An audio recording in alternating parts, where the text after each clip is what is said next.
तीन तिगाड़ा काम बिगाड़ा। तीन बहुओं के रवैये से सासू माँ बहुत परेशान थी।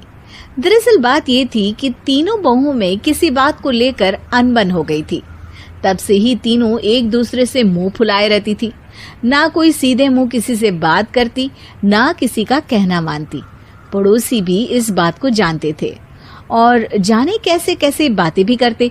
इसीलिए सासू माँ ने तीनों बहुओं को तुरंत अपने कमरे में बुलाया। मैं कई दिनों से देख रही हूँ, तुम तीनों अलग अलग सारे काम कर रही हो। ये सब नहीं चलेगा, तीनों को मिलकर ही काम करना पड़ेगा। सास की बात सुनकर एकदम से बड़ी बहू बोल उठती है। नहीं मम्मी जी, मैं इन दोनों के साथ कुछ नहीं कर सकती। मैं इस घर की बड़ी बहू हूँ, फिर भी ये मेरा कहना बिल्कुल भी नहीं मानती। अरे जेठानी जी, जानबूझकर मुझे डबल काम करवाती है आप, और छोटी मुझसे टेढ़े मुंह ही बात करती है।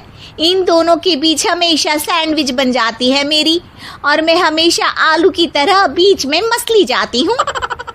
मम्मी जी, इन दोनों को लगता है कि मैं छोटी हूँ तो इनके पैरों तले दब जाऊंगी, लेकिन नहीं, मेरा भी उतना ही अधिकार है जितना इन दोनों का है। बड़ी आई दोनों मेरी चुगली करने के लिए, मुझे क्या कम समझ रखा है। तीनों बहू एक दूसरे से बहस करने लगती है और सास दोबारा ये देखकर टेंशन में आ जाती है और सबसे कहती है, चुप हो जाओ, अब से तुम तीनों सारे काम एक साथ करोगी। आंख बंद करके एक दूसरे की बात सुनोगी।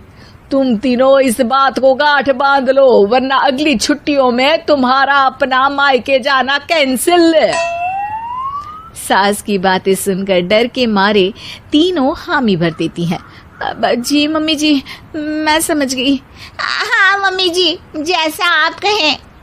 आप जो कहेंगी मैं वही करूंगी। तीनों बहू सास की बात को गांठ बांध लेती है और वादा करती है कि अब से सारे काम वो तीनों एक साथ मिलकर ही करेंगी।